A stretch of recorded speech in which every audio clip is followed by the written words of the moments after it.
Nagpalamig muna kami sa may Starbucks kasi puro lakad at the same time natuyo ng aking esophagus. Tara! So after gabi pa lang, inanda ko ng aking outfit for today's video. O, diba? Denim, gray shirt, colorful na shoes, at ang mga accessories ko. O, diba? Kinabukasan, maaga akong naligo kasi maaga kami lakad. Oh, silip na! At maya-maya lang, tapos na ako maligo. Kaya, nagpupunas na ako ng buhok. Para hindi na kailangan magpasalon dahil Opa me for today's video gaya nga na sinabi ko. Ito nga.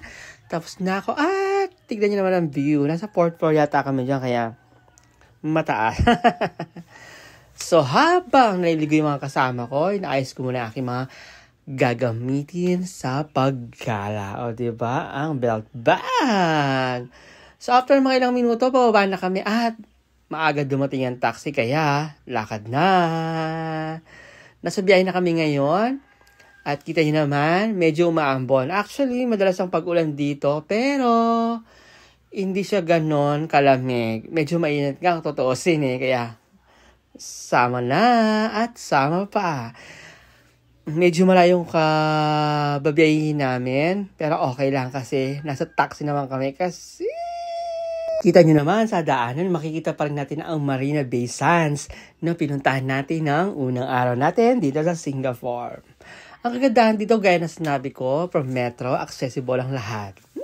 At mga ilang minuto ulit, nakarating na kami dito sa may Sentosa. Ang target natin ngayon, syempre, ang Universal. Ay, mga kasama ko sa Ate Vilen, sa Ate Rosel, si Ate Abel, tsaka si Lian. Syempre, tsaka si Tita Joan, di ba? Mahangin sa labas. And that's it. Andito na kami halos sa may ulan. Bandang Universal. Diba yung mga bentanang chocolate? Tapos, ang Universal.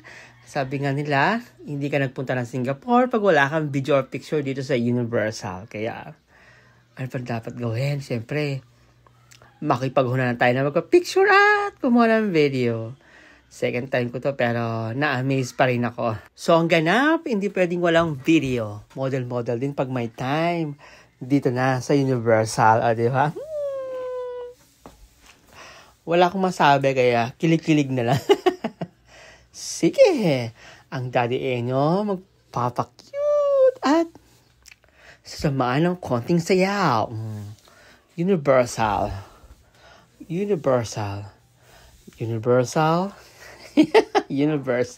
Ayan, tapos na kami magpa-video at magpa-picture sa may Universal. Kaya naisipan namin maglakad-lakad or mag-ikot-ikot dito sa may Sentosa. So, kahit sa may bandang gilid lang, maganda pa rin ang view. Kumbaga, masulit mo talaga siya. O, diba?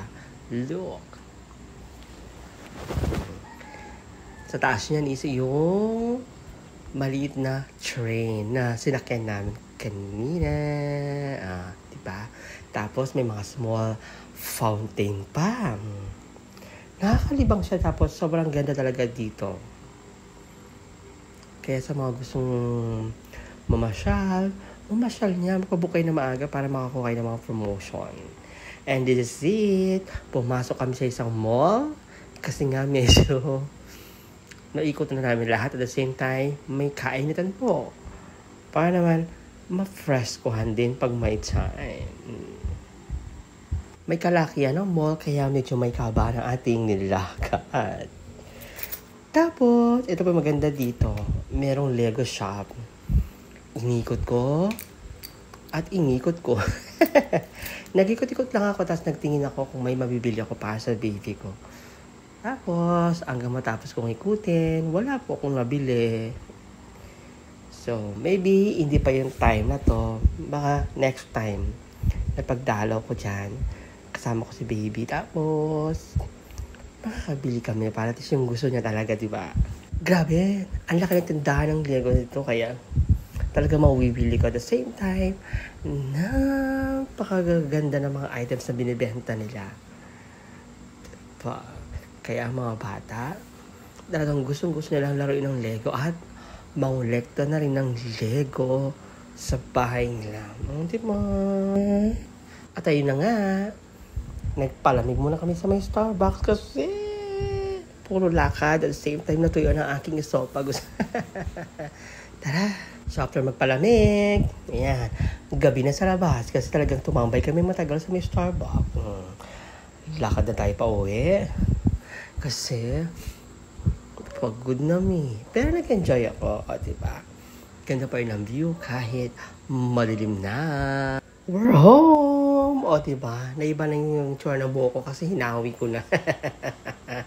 Magpapahinga lang konti. Tapos, ako natulog na.